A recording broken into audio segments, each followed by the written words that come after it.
gente, tudo bem? Estamos começando a nova edição do programa Brasil Consciência, uma realização do Sindicato dos Servidores Públicos Federais na área de Ciência e Tecnologia do setor aeroespacial. No programa de hoje, uma viagem diferente. Dessa vez, nós vamos visitar um instituto de pesquisa privado, ligado à Universidade do Vale do Paraíba, que fica em São José dos Campos. Mas antes, um informe que nós fazemos questão de dar aqui. A senadora Daniela Ribeiro, do PP da Paraíba, a primeira senadora eleita pela Paraíba, assumiu a presidência da Comissão de Ciência e Tecnologia do Senado. Ela foi eleita por aclamação para um mandato de 2 anos. Bom, vamos desejar a ela, então, toda a sorte nesse momento em que a ciência brasileira tanto precisa.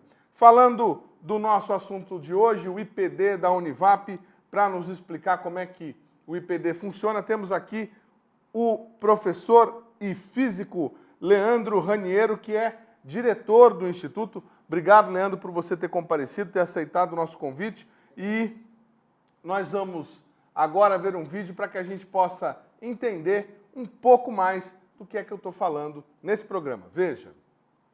A Univap mantém um dos mais importantes institutos de pesquisa do Brasil.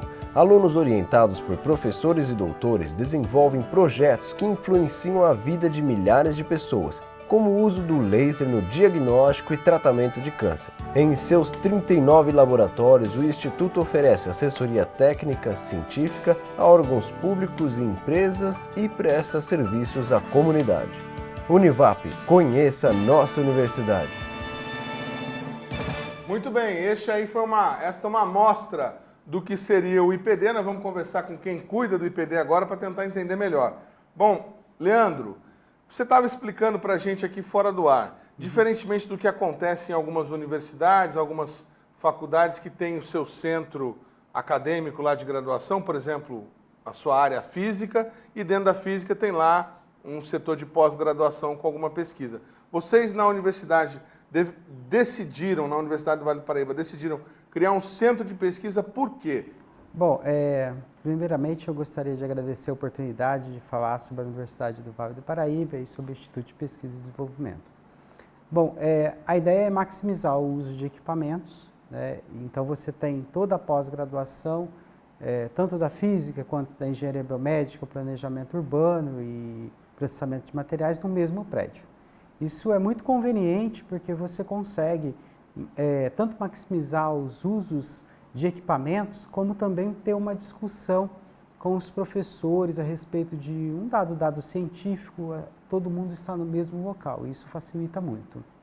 Acho que essa é a principal razão de ter unificado tudo em um prédio. Agora, para que a Univap seja considerada uma universidade, vocês precisam ter um número mínimo ali de pesquisadores, de pesquisas? Todas as universidades, para ser universidade, é necessário pelo menos 2 programas de doutorado e 4 de mestrado. Isso é o que preconiza o MEC. Certo. E neste prédio especificamente do IPD, vocês têm 3 programas? Nós temos 3 programas, mestrado e doutorado, que é o programa de Física e Astronomia, o da Engenharia Biomédica e o do Planejamento Urbano e Regional. Esses 3 programas têm mestrado e doutorado. E também temos um profissional, que é processamento de materiais. E quantos alunos vocês reúnem hoje, aproximadamente, nesses 3 programas, nesses 4 programas, inclusive?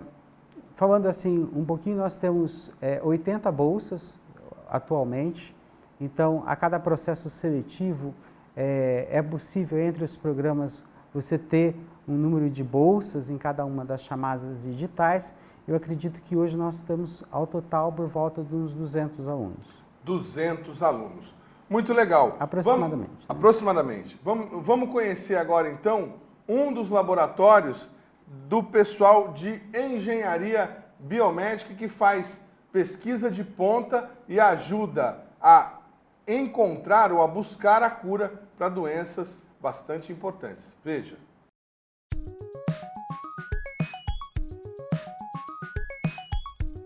Esse laboratório aqui, ele é o Fotobios, que é Fotobiologia Aplicada à Saúde. e nós trabalhamos com técnicas que utilizam a luz dentro da área da saúde. Hoje o principal foco é uma técnica que se chama terapia fotodinâmica, que utiliza uma substância fotossensível que, quando irradiada, ela desencadeia uma série de reações que podem levar, por exemplo, a uma célula tumoral à morte, ela pode levar a ter ação antimicrobiana, levando células bacterianas e fúngicas à morte, e também, atualmente, a gente trabalha com a leishmaniose tegumentar, que é uma doença causada por um protozoário. Ele é um tratamento que ele é menos invasivo, ele é seletivo, então no caso, por exemplo, de uma lesão cutânea, né, um tumor de pele ou uma lesão infectada na pele, a gente não precisa fazer uso de uma medicação sistêmica. Então a gente aplicaria no local e logo em seguida a gente faria o processo de radiação. Ele pode ser utilizado coadjuvante com outras terapias, então você consegue diminuir, por exemplo, o uso de antibióticos, né? A gente nem diz substituir, mas em alguns casos até mesmo substituir o uso do antibiótico. No caso de tumores, a gente também pode trabalhar associado à radioterapia, né? E assim você consegue aumentar a eficiência das terapias já existentes, né? Junto com essa terapia que é uma nova alternativa. Ela é uma técnica que já é usada clinicamente, por exemplo, para desinfecção de ferida, tratamento de garganta, tumores de pele cutâneo superficiais, como tumores basocelulares. Então, clinicamente, alguns locais no Brasil já utilizam essa técnica. No entanto, ela ainda carece de muita pesquisa científica. Nós agora já estamos no estágio em que a gente está fazendo experimentação animal, né? Os próximos passos que ainda a gente pretende iniciar esse semestre já é a aplicação clínica junto à Faculdade de Ciências da Saúde. Essa terapia ela é altamente dependente dessas espécies que estão sendo formadas para a gente poder mensurar mais ou menos o quanto de dano ela vai conseguir dar naquela célula que a gente quer causar algum tipo de dano. A célula que a gente está trabalhando é uma célula de linhagem de cultura de gliosarcoma, que é um tumor cerebral altamente agressivo. Essa parte da nossa pesquisa, ela está ainda in vitro, só que a gente já tem uma parte correndo por fora com a parte animal, onde a gente está fazendo o estudo dessa terapia e vendo quais são as diferenças que ela pode estar causando histologicamente no tecido tumoral.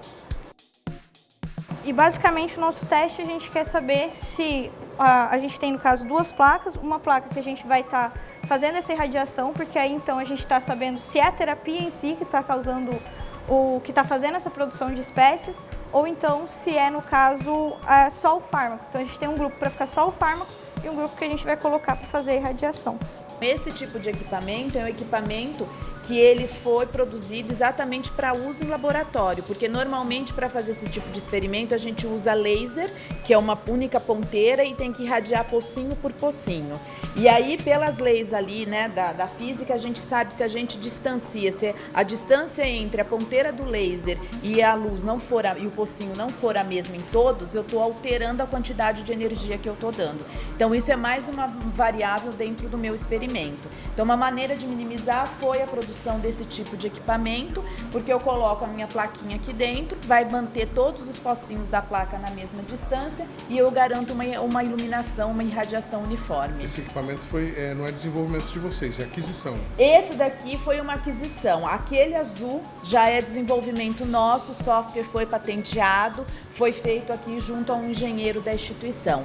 Aquele equipamento azul, ele tem o mesmo princípio. A diferença é que ele é RGB. Eu consigo trabalhar com 3 comprimentos de onda diferentes. Então, eu tenho a luz azul, a luz verde e a luz vermelha. O que você achou dessa oportunidade de poder seguir carreira acadêmica dentro da própria universidade que você fez? Eu achei isso muito bom. Na verdade, quando eu fui fazer a faculdade, eu já queria trabalhar com a parte de pesquisa e eu escolhi a Univap por causa que eu sabia que aqui tinha alguma coisa dentro de pesquisa. E aí, quando conheci a Juliana, no segundo dia de aula, aí conversei com ela se ela tinha a possibilidade de fazer pesquisa aqui dentro, ela falou que fazia. Aí, no terceiro dia de aula, eu vim conhecer o laboratório e aí fui ficando. Outro estudo que a gente tem é com a leishmaniose tegumentar. Ela é uma doença que está entre as 6 doenças mais importantes, segundo a Organização Mundial da Saúde, e é considerada uma doença negligenciada. Então, ela é causada por um protozoário, e esse protozoário, uma vez que ele é transmitido pela picada de um inseto, então, quando esse mosquito pica, ele vai e deposita na corrente sanguínea, libera na corrente sanguínea esse protozoário que acaba invadindo as células do indivíduo. E ele pode causar lesões na pele e algumas espécies podem causar lesões na mucosa também. É uma doença que ela já faz mais de 50 anos que ela não tem desenvolvimento de novos fármacos. Os fármacos que existem, que são utilizados, eles são extremamente tóxicos, então os efeitos colaterais são muito intensos e se procura alternativa para poder tratar esse tipo de doença.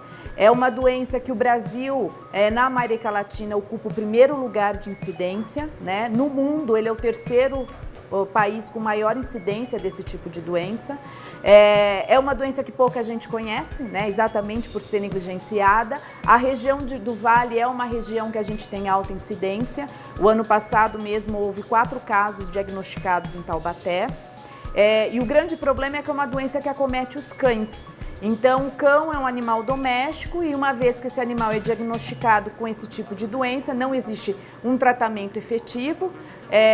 Normalmente esse animal ele é recomendado a eutanásia dele. Por quê? Porque ele vive muito próximo ao homem. Então, mesmo o mosquito que vai picá-lo, vai acabar picando e transmitindo para o homem essa doença. A leishmaniose, segundo a Organização Mundial da Saúde, é a segunda doença parasitária que mais mata.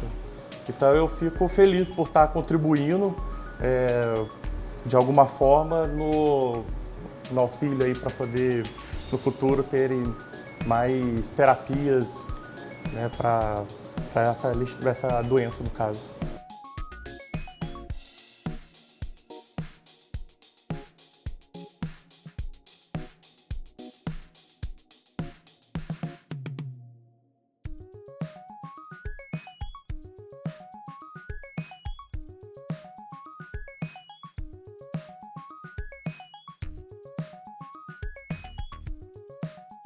Muito bem, laboratório de fotobios, pesquisa na área de engenharia biomédica que usa luz para tentar encontrar a cura. Inclusive ali tivemos a oportunidade de conhecer o tratamento sobre a leishmaniose. Leandro, esse departamento de engenharia biomédica, vocês têm outros laboratórios pesquisando, fazendo outras pesquisas? Sim, uma coisa que é importante comentar eu vi a Letícia ela é aluna da biomedicina, era aluna da biomedicina, e desde o primeiro ano ela se engajou dentro de um laboratório. Então, acho que isso é uma riqueza muito grande do aluno da graduação poder vivenciar tudo isso e depois ir para um doutorado. E às vezes eles vão para um doutorado direto sem a necessidade do mestrado. Sim, temos outros laboratórios. Temos laboratórios com uso de nanotecnologia para novos fármacos, tanto medicamentos e antibióticos, né, como também para diagnóstico de doença. Temos outras áreas também, no caso de cimentos para reparo ósseo, também com essa ajuda, associação da nanotecnologia, para você poder criar reparos mais efetivos, né, devolver a qualidade de vida das pessoas com menos tempo. Também temos umas outras áreas, que é a área de reabilitação, e aí essa área é bem clínica, então ela está localizada não no Instituto, mas está dentro da Faculdade de Ciências da Saúde, porque já é um atendimento ao público. Ah, interessante. Presta esse serviço social também. Também, ele faz parte dessa pesquisa, então tem o engenheiro que criou aquele equipamento, é o professor Alessandro. O professor Alessandro também tem, assim, uma interface com o desenvolvimento da mão biônica para deficientes e outros equipamentos para melhorar a saúde das pessoas. Então, vamos para que o nosso telespectador possa entender. O senhor está falando daquele equipamento que a gente mostrou ali no vídeo? Isso, o equipamento azul. Uma inovação que saiu ali da própria universidade, um equipamento para fazer a pesquisa dentro do laboratório. E esse professor também desenvolve próteses. Um professor, ele tem várias linhas de pesquisa no seu laboratório, né? Uma dessas foi a criação desse novo equipamento, baseado nesse conhecimento, nesse know-how da professora Juliana, Então, junta-se as duas coisas e cria um novo equipamento, como também as próprias linhas de pesquisa dele, que é já direcionado, por exemplo, para prótese e assim por diante. E essas próteses, a Univap,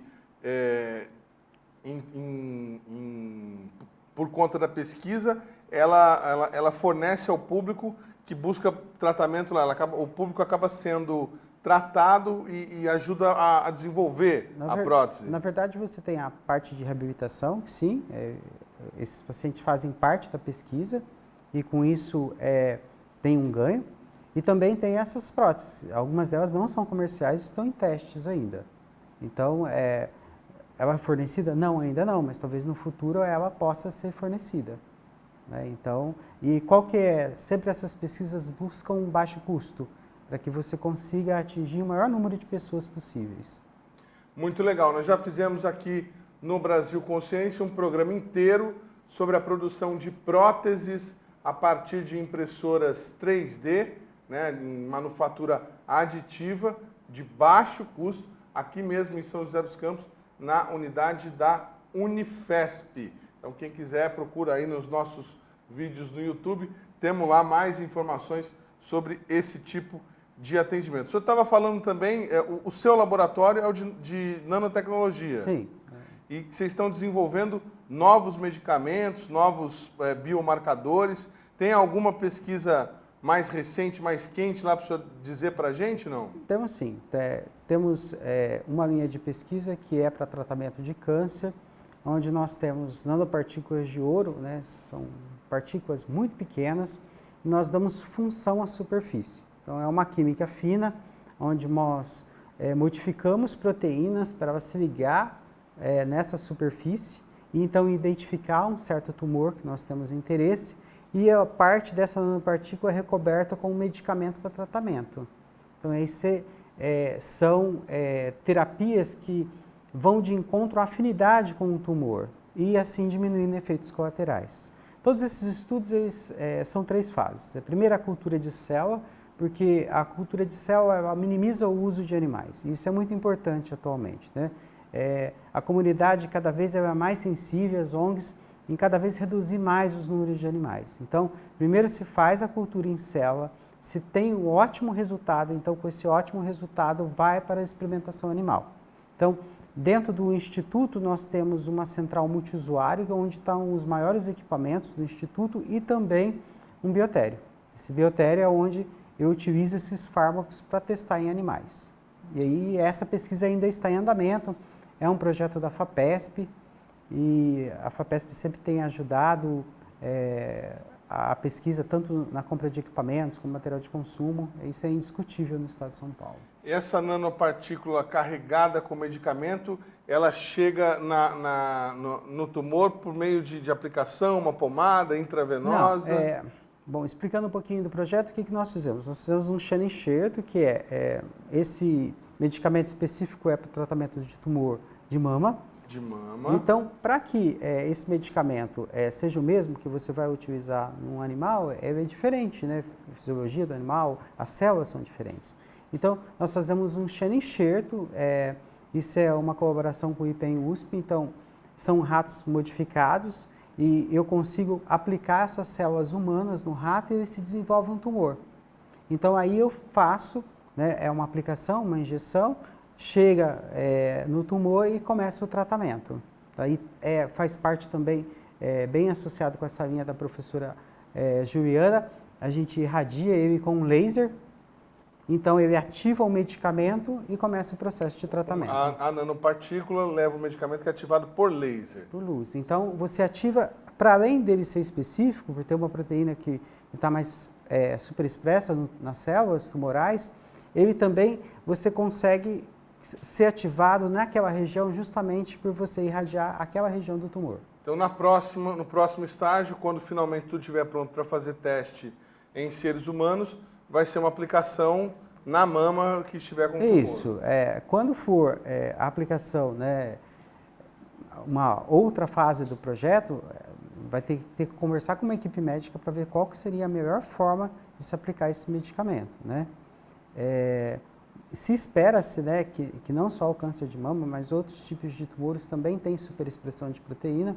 Então, essa pesquisa não fica somente confinada ao câncer de mama. Ele também pode ser utilizado para outros tipos de tumores. Para que esse trabalho seja concluído, a gente tem quanto mais de desenvolvimento aí? Quanto tempo mais? Olha, a pesquisa em animais ela deve terminar até o começo do próximo ano. E depois tem toda uma estatística em cima desses resultados para a gente poder, então, levar isso a uma próxima fase. Né? E essa fase é um pouco mais cara, então tem que ter um projeto, então retorna toda a escrita de projeto, um objetivo novo de aplicação em humanos, tem que passar por um comitê de ética para aprovar isso, então tem todo um rigor e um rito para que isso seja feito. Muito legal. E para você que é defensor dos animais, que ficou interessado em saber o que está acontecendo com os animais lá na Univap, ressalto que eles têm lá dentro, eles mesmos criam os animais para fazerem os testes, de acordo com todas as normas, os rigores, não é isso? Na verdade, o que acontece? Biotério, os animais, eles são criados um criador lá no IPEM da USP. Nós trazemos esses animais para o Instituto, onde tem um equipamento que são gaiolas climatizadas, onde os animais, e tem, lógico, tem que ter um veterinário para olhar esses animais para que ele não sofra durante a pesquisa, né? E isso, após isso, os animais são eutanasiados e então são retiradas essas postas, retira o tumor do animal, fazer lâminas, essas lâminas histológicas vai ser verificada por um patologista, e aí vai ter o laudo, e aí que a pesquisa começa a ser concluída. Certo. Então, vem do IPEM de São Paulo, que fica lá na USP, e aí vai para o biotério de vocês. Isso. Muito bem. Nós vamos para um rápido intervalo e a gente volta já já com mais informações do IPD. Um instante só, não sai daí.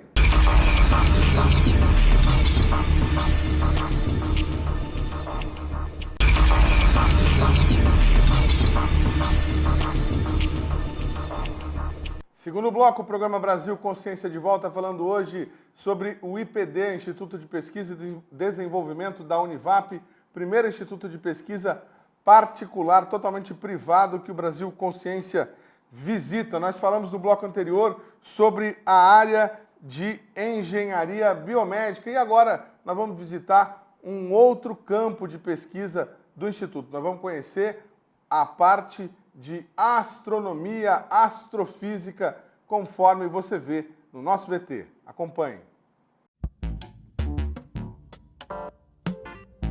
Nosso curso é bastante novo, tem 11 anos, digamos assim, né? Em relação à USP, por exemplo, que são cursos que têm 30, 40 anos. Tem essas três áreas aí, né? Que é a física matéria condensada, a física espacial e a astronomia, da qual eu faço parte.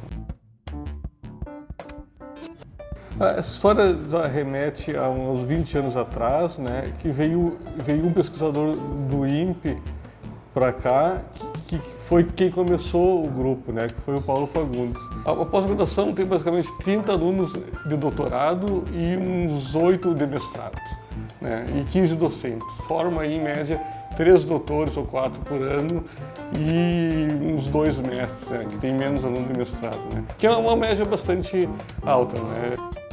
Desses 30, todos têm bolsa. Acredito que uns 4 têm bolsa FAPESP e o resto do CAPES. Tem gente boa de todo o Brasil, mas 60% são daqui, felizmente, né? A gente recebe bastante aluno da engenharia aqui, né? Embora não tenha curso de física aqui, né? Esses alunos da engenharia, eles acabam, alguns deles, fazendo o mestrado, a tese aqui, tudo, né? Nossos alunos, eles têm tido sucesso quando eles saem daqui. Teve um aluno nosso que foi para o Havaí e ficou 4, 5 anos no pós-doc lá. Ofereceram um emprego para ele, lá no fim ele decidiu voltar para cá, né, porque tinha família, enfim. Mas a gente tem tido sucesso, na verdade, com a maioria dos alunos, né. Eu entendo que o sucesso seria formar cientistas, né, que sigam publicando, enfim.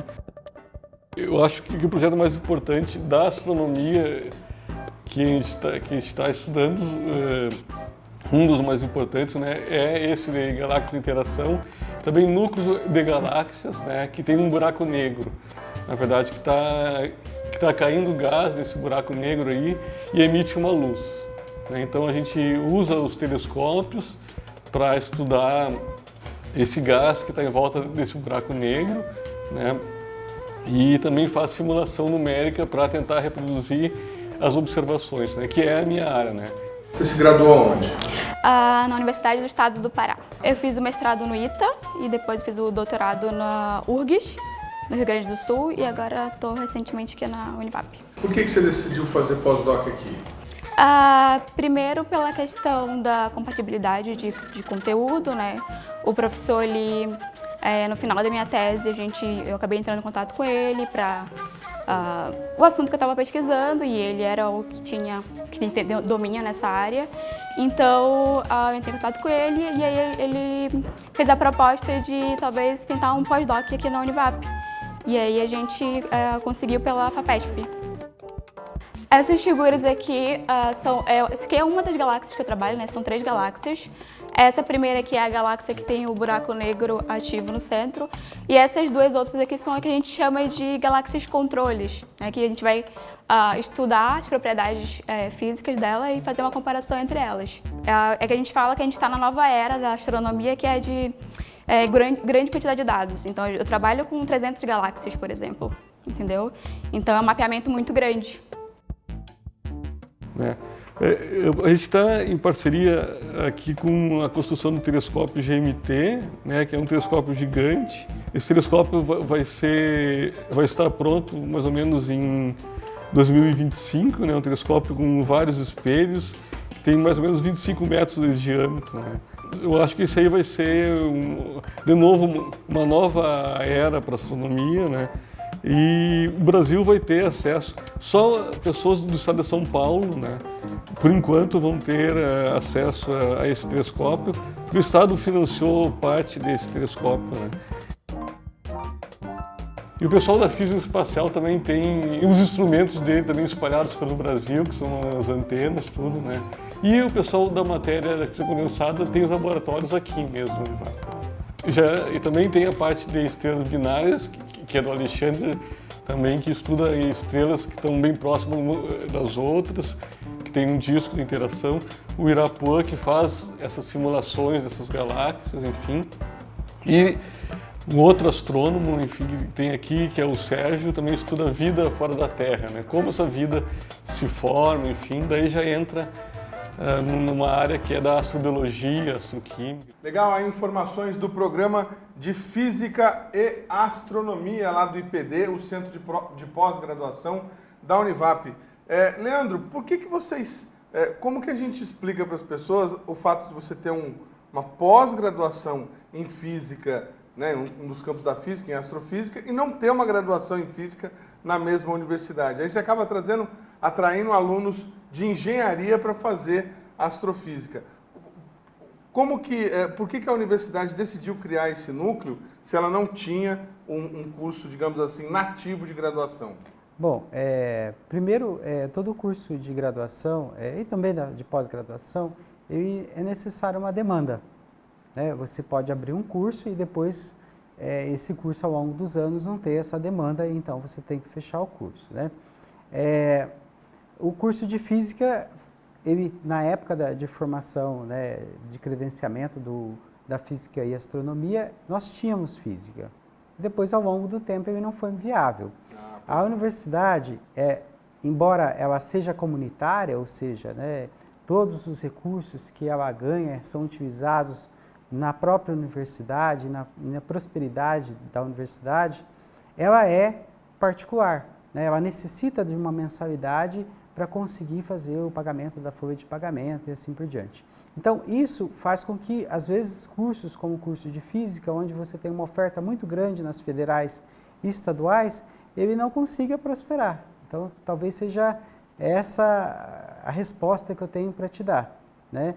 E o curso de Física ele prosperou. Nós temos professores tanto da área de Física, quanto também professores da área de Engenharia. O Olim mesmo é engenheiro mecânico, que é o coordenador do curso. E existe essa migração dos alunos. Por exemplo, eu sou formado em Física, mas o meu mestrado e doutorado foi em ciência dos materiais. Então eu optei pela área de engenharia de materiais para finalizar a minha pós-graduação. Então isso acontece, não necessariamente você faz um curso de física, você faz um mestrado e doutorado em física. Mas a demanda pela pós-graduação está ok, né? O custo está mantido até um tempo relativo e tem bastante investimento. Tem sim. Nós temos um corpo docente bastante produtivo, né? E os alunos hoje, com essa possibilidade da informação na mão, nos celulares, é possível muito você ver o que está sendo publicado em revistas. E aí, às vezes, você se identifica com aquela área do professor que não tem em outra instituição. Então, você vem, faz um mestrado naquela área, um doutorado e assim por diante. Como a gente viu o exemplo da pós-doc, lá saiu, passeou bastante pelo Brasil, né? Fez no Nordeste, fez pós-graduação, mestrado, se não estou enganado, aqui no ITA, em São José dos Campos, depois foi para o Rio Grande do Sul, agora está aqui. Agora está aqui novamente. Esse perfil é comum na É comum, na pós-graduação ele é comum, não só na Univap, mas também em outras instituições. E por falar em investimentos, o Departamento de Física e Astronomia da Univap faz investimentos num observatório que presta serviço à comunidade com visitas gratuitas quase toda semana. Vamos conhecer um pouco desse local bacana, com muita coisa para aprender. Veja.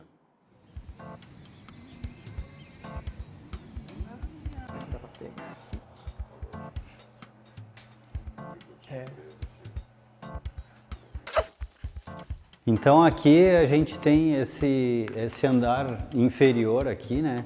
Que tem um lugar onde as pessoas que vêm no observatório ficam aqui no início da visita, né?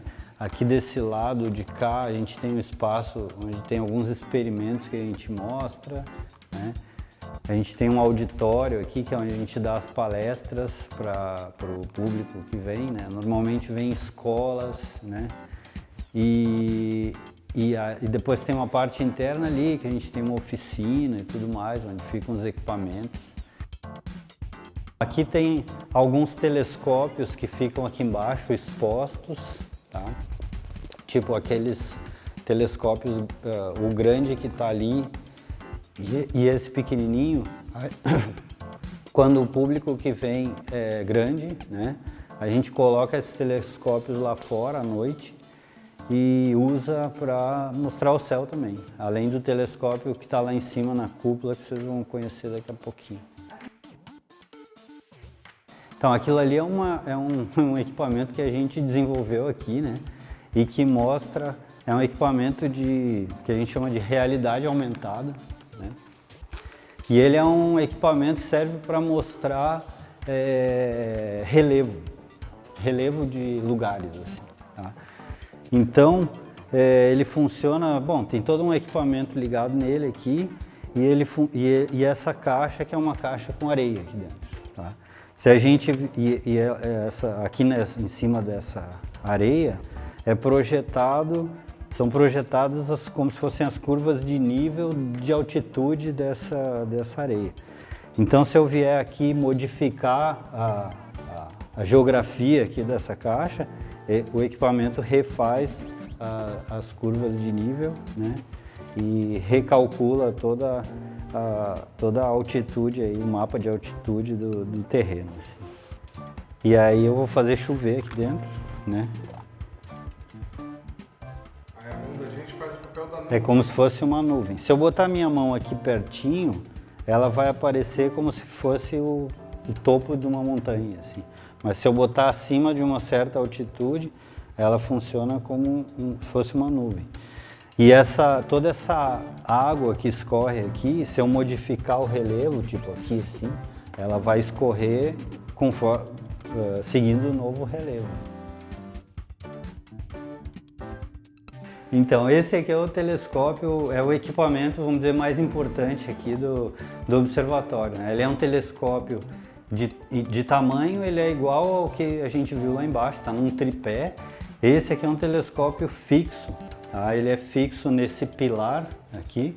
Esse pilar aqui, ele é uma estrutura que é totalmente isolada da estrutura do prédio, né? Se olhar aqui, ele é furado aqui, ele não encosta em nada do prédio.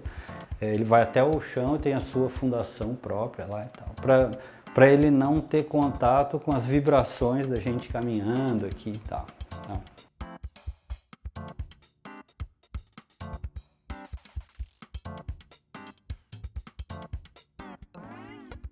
Esse telescópio ele é mais usado à noite, né?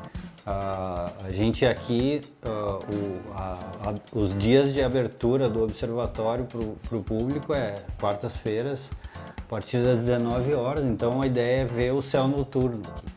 Mas a gente de vez em quando faz tem aberto aí mais para escolas e tal, de dia. E aí a gente pode usar esse telescópio de dia para observar o Sol, né? Usando filtros e tal. Público avulso pode vir e chegar toda quarta-feira, não tem que agendar nem nada. A menos que a pessoa venha com um grupo grande, assim, um grupo grande quer dizer, se vem eu, meu filho, minha esposa, pode vir, não tem que agendar nada.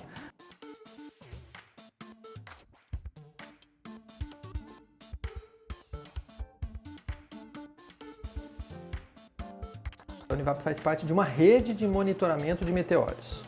É uma rede que inclui astrônomos amadores e profissionais. E a Univap é uma dessas instituições de ensino que participa. Tem nome essa rede? Chama Exus.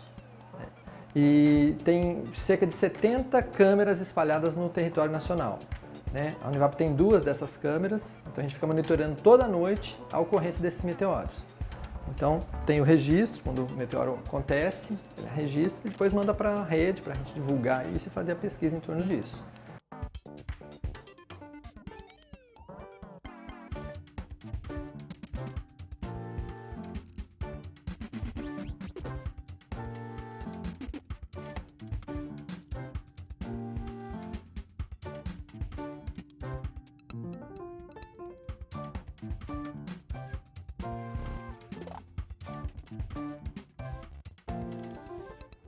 Muito legal aí o observatório, as visitas acontecem toda semana, depois que se abre a temporada de visitas, tem lá um intervalo entre um período e outro, mais ou menos ligados com relação às férias da própria universidade. Leandro, a gente estava falando um pouco antes de passar esse vídeo sobre a questão das demandas, né? A demanda de estudantes para o departamento de astrofísica e o fato da própria graduação de física não existe mais. Essa demanda ela está relacionada com a concessão de bolsas, porque para o físico é difícil o físico se formar e começar a trabalhar. Ela está relacionada à concessão de bolsas.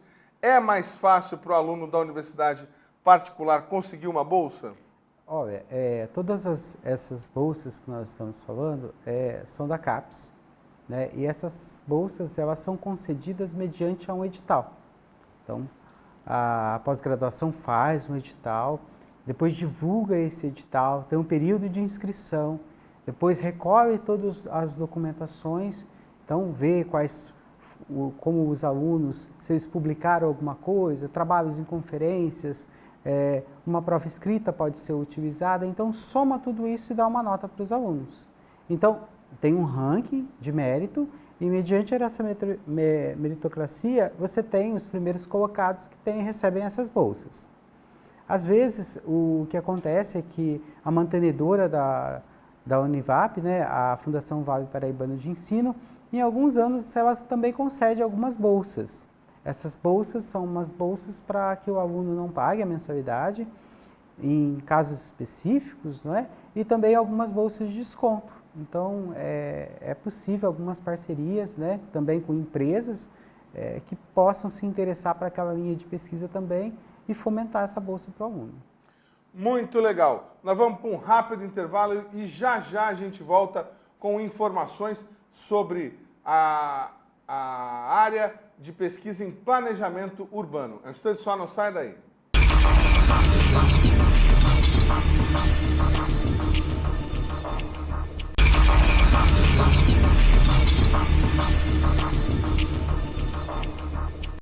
Terceiro bloco, programa Brasil Consciência de volta, hoje falando sobre a nossa visita ao IPD, o Instituto de Pesquisa e Desenvolvimento Tecnológico da Univap, universidade privada, particular aqui do Vale do Paraíba. Essa é a primeira vez que nós visitamos o Instituto de Pesquisa privado no nosso programa. Bom, nós já falamos um pouco sobre o programa de engenharia biomédica, falamos no bloco anterior sobre o programa de física e astrofísica, e agora nós vamos conhecer o programa de planejamento urbano regional, que tem um professor norte-americano desenvolvendo trabalho novo com financiamento FAPESP. Vamos saber que laboratório é esse neste vídeo. Veja. Meu nome é Nathan Vogt. Sou doutorado em Ciências Ambientais. Estudava na Indiana Universidade e estou casado com minha esposa e também uma professora aqui no PLUR, Planejamento Urbano Regional. E eu já passo fazendo pesquisa desde 2004 aqui no Delta de Amazônia. Eu fiz estudos mais de paisagens socioecológicas, as populações locais, né, e de interações deles com paisagens, as mudanças. E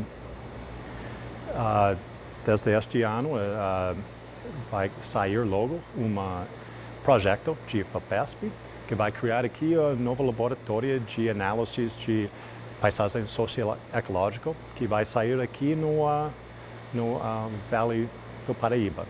Abordagens de paisagem socioecológica, nós vamos tentar restaurar a resiliência e a capacidade por paisagens para dar mais funções de pessoas locais que produzir, gado, fazendeiros, segunda moradias, coisas assim, mas também funciona para a regulação de recursos hídricos. Aumenta de estes eventos extremos que está acontecendo, mesmo secas ou mesmo altas chuvas, nós queremos abordagens mais baseadas na natureza e ecossistemas para, no máximo do que possível, restaurar essas capacidades de paisagens para limitar enchentes ou secas depois desses eventos. Mas também essas abordagens são por baixo para cima. Se nós vai aqui no PLUR, no nosso papel, não é só de fornecimento de conhecimento científico, mas capturando a voz do conhecimento local do povo para ajudar no fluxo de informação entre comitês técnicos de planejamento, entre prefeituras, né, fazendo zoneamento de uso e ocupação dos solos. E não, essas novidades como novas tecnologias e bem interdisciplinar. Aqui nessa nossa região a gente tem uma característica peculiar, mas que também ocorre em outras regiões do país, ao mesmo tempo em que nós temos bastante agricultura de subsistência, alguma coisa, aqui já foi uma grande bacia leiteira, hoje a gente tem uma predominância de monocultura de eucalipto. Isso de alguma forma no estudo de vocês entra previsões de onde poderia plantar, de como poderia aproveitar melhor essa terra, onde deveria ser restrito?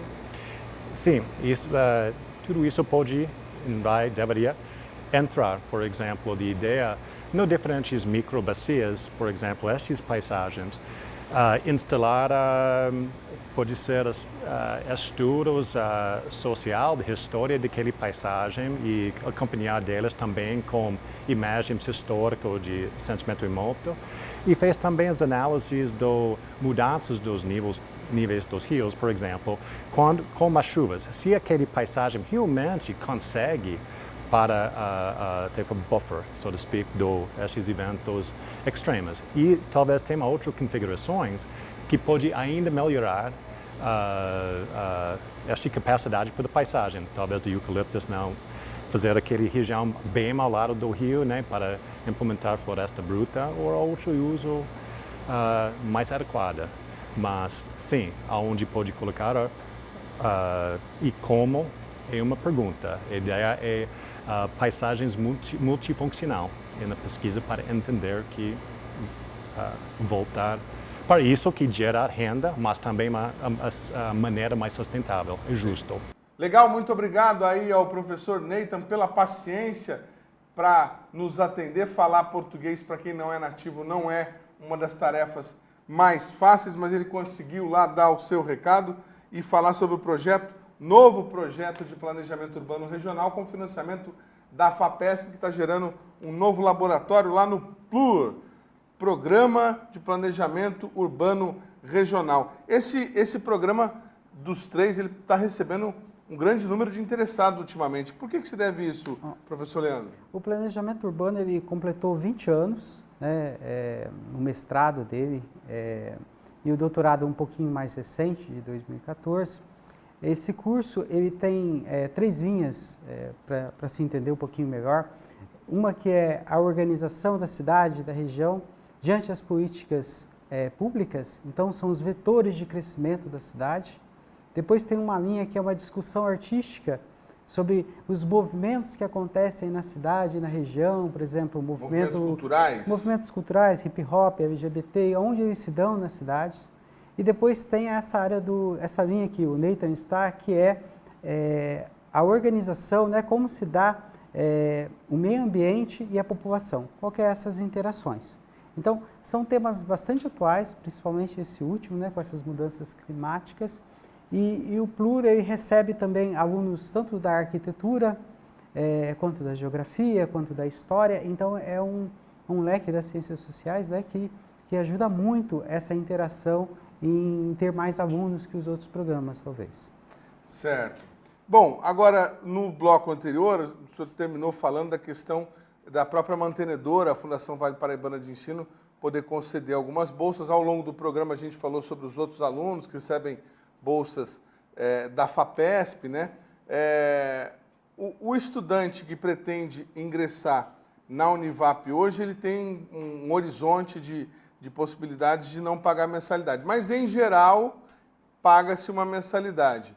Como é que é a relação com o aluno hoje? A universidade está sadia, porque grande parte das universidades particulares sofrem aí com a inadimplência. Como é que os cursos estão se desenvolvendo? Há uma segurança para o aluno que ingressa na universidade hoje? Não, vou entrar, vou terminar meu curso, vou conseguir fazer? Bom, como eu disse anteriormente, né, todo ingresso de alunos, você tem um processo seletivo que é mediante um edital. E nesse edital, e conforme o mérito do aluno, né, faz-se um ranking e dão-se as bolsas. Aqueles que recebem a bolsa da CAPES, eu já estou há 12 anos na universidade, e a CAPES sempre honrou o seu compromisso, né? Um aluno entrou com bolsa, ele finalizou a bolsa. Eu nunca vi a CAPES cortar nenhuma bolsa no meio desse percurso do estudo do aluno.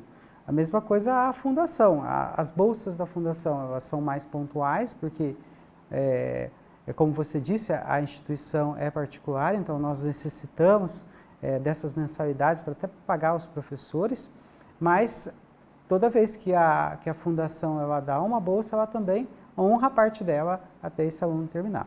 Bom, tem outras possibilidades de fomento também, né? Nós temos a FAPESP. A FAPESP hoje pode fomentar uma bolsa de mestrado ou de doutorado, né? Mas o que acontece? Toda vez que a FAPESP ela dá uma bolsa para o instituto, a fundação dá a contrapartida de não cobrar a mensalidade daquele aluno. Ah, que interessante. Então, quer dizer, as duas juntas, né, têm o mesmo objetivo da formação de um aluno, né, dentro do instituto, né? Então, é claro que tem um prazo máximo de bolsa, o mestrado são 24 meses e o doutorado 48. Então, se o aluno cumprir tudo certinho dentro desse prazo, ele vai ter essas bolsas. E tem aqueles também que eles não têm bolsa, mas têm recursos financeiros próprios e financiam o seu próprio curso, né? E como é que está a relação do IPD e da Univap, mas mais propriamente do IPD, com as empresas privadas para desenvolvimento de pesquisa, encomenda de pesquisa, bolsa para aluno? Como é que está se desenvolvendo isso? Os 3 programas que você falou, de mestrado e doutorado, são acadêmicos, né?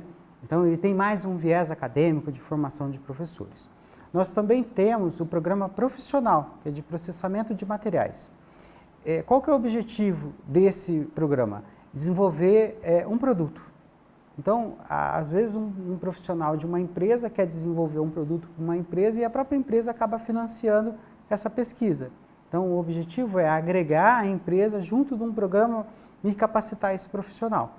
Então, as empresas, elas costumam mais oferecer bolsas nesses programas que são profissional. E esse programa hoje tem quantos alunos, mais ou menos?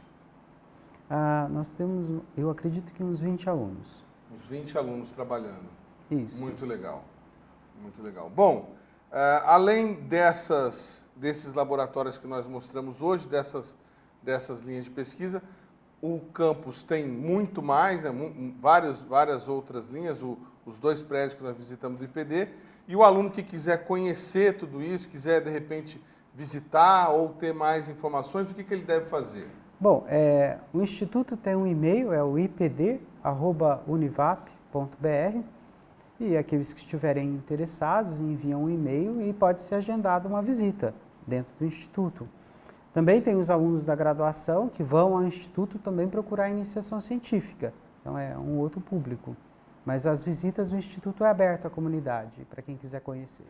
E alunos, eventualmente, que estejam desenvolvendo pesquisas semelhantes em outras universidades, que queiram participar, trocar ideias, trocar informações? Isso vem acontecendo. As cooperações entre as universidades, ela acontece muito nos congressos, né, onde todo mundo apresenta o seu trabalho e vê as afinidades, e um procura o outro, e depois isso acaba estreitando um relacionamento de um professor de uma universidade pública, por exemplo, ir ao instituto fazer uma análise, ou eu ir, por exemplo, em outra universidade também fazer uma análise. Sempre há essa sinergia entre a pós-graduação. Usar um laboratório é possível? É possível. É lógico que, por exemplo, a central analítica, se uma empresa quiser utilizar a central analítica, nós oferecemos serviços. Aí é um catálogo de serviços para a empresa. Se uma universidade, a gente pode fazer uma cooperação científica, onde ambas as partes, elas difundem esse conhecimento, né, e para agregar mesmo, para publicações melhores e assim por diante. Tem que ser uma parceria ganha-ganha, tem que ser bom para os 2 lados. É lógico que se tiver por exemplo, se a Unifesp quiser fazer uma medida de infravermelho na central, nós não vamos impedir eles de fazer. Como eu disse no começo, é uma universidade comunitária, ela é da comunidade. Então, há também essa preocupação nossa em se um professor está precisando de alguma coisa de uma outra universidade pública, a gente também poder ajudar um pouco. A eleição da nova reitora da universidade muda alguma coisa no IPD? Vocês têm planos para abrir novos cursos, novos programas? Bom, o processo, né, eleitoral na universidade ele funciona da seguinte forma. Imagine que se houvesse 4 candidatos para a direção do Instituto, né? Nós fazemos a eleição e nessa eleição se nomeia uma lista tríplice. Então, o Instituto tem a habilidade, digamos, de tirar um dos candidatos e sobe a lista tríplice para o reitor, ele que vai escolher qual diretor ele vai querer trabalhar. A mesma coisa acontece com o cargo de reitor, né, da reitoria, digamos assim, né?